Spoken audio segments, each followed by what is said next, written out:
আমরা সবাই ধর্ষকের ফাঁসি চাই, কিন্তু আমাদের দেশে কি সেই বিচার ব্যবস্থা আছে? অবশ্যই আছে।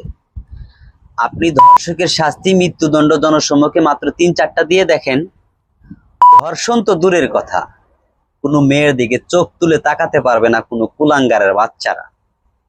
এখন আসেন, বিভিন্ন দেশে বিভিন্নভাবে ধর্ষকের শাস্তি হয়ে থাকে। তার কিছু নমুনা আমি আপনাদের মাঝে তুলে ধরি। যেমন ধরেন আমেরিকা, ধর্ষিতার বয়স ও ধর্ষণের মাত্রা দেখে ৩০ বছর পর্যন্ত শাস্তি হয়ে থাকে। রাশিয়ায় ২০ বছরের সশ্রম কারাদণ্ড। চীন, কোনো ট্রায়াল নেই। যদি মেডিকেল পরীক্ষার পর মনে হয় যে ধর্ষক ধর্ষণ করেছে, তাহলে তার মৃত্যুদণ্ড কার্যকর করা হয়। পোল্যান্ড, হিংস্র শুয়োরের খাঁচায় ফেলে ধর্ষকের মৃত্যুদণ্ড দিয়ে থাকে। মধ্যপ্রাচ্যের দেশ আরব দুনিয়া, শেষ নিঃশ্বাস ত্যাগ করা পর্যন্ত পাথর ছুঁড়ে মৃত্যু, ফাঁসি, হাত পা কাটা, যৌনাঙ্গ কেটে অতি দ্রুততার সাথে মৃত্যুদণ্ড কার্যকর করা। সৌদি আরব, জুম্মার নামাজের শেষে জনসম্মুখে শিরোচ্ছেদ করা। আফ্রিকায় ২০ বছরের কারাদণ্ড। মঙ্গোলিয়ায় ধর্ষিতার পরিবারের হাত দিয়ে মৃত্যুদণ্ড দিয়ে প্রতিশোধ পূরণ।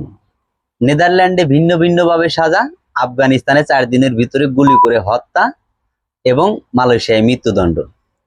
এখন আসেন আমাদের সোনার বাংলাদেশে, ধর্ষক যদি ধর্ষণ করে তাহলে তার কি পরিমাণ শাস্তি হয়ে থাকে।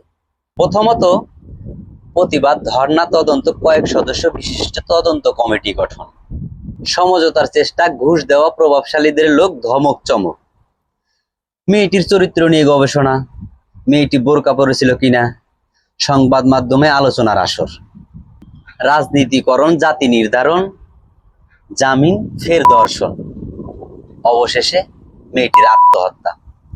এটাই কি আমাদের সোনার বাংলাদেশ? হ্যাঁ, এটাই আমাদের সোনার বাংলাদেশ। 90% মুসলমান দেশে ধর্ষকের বিচার হয় না।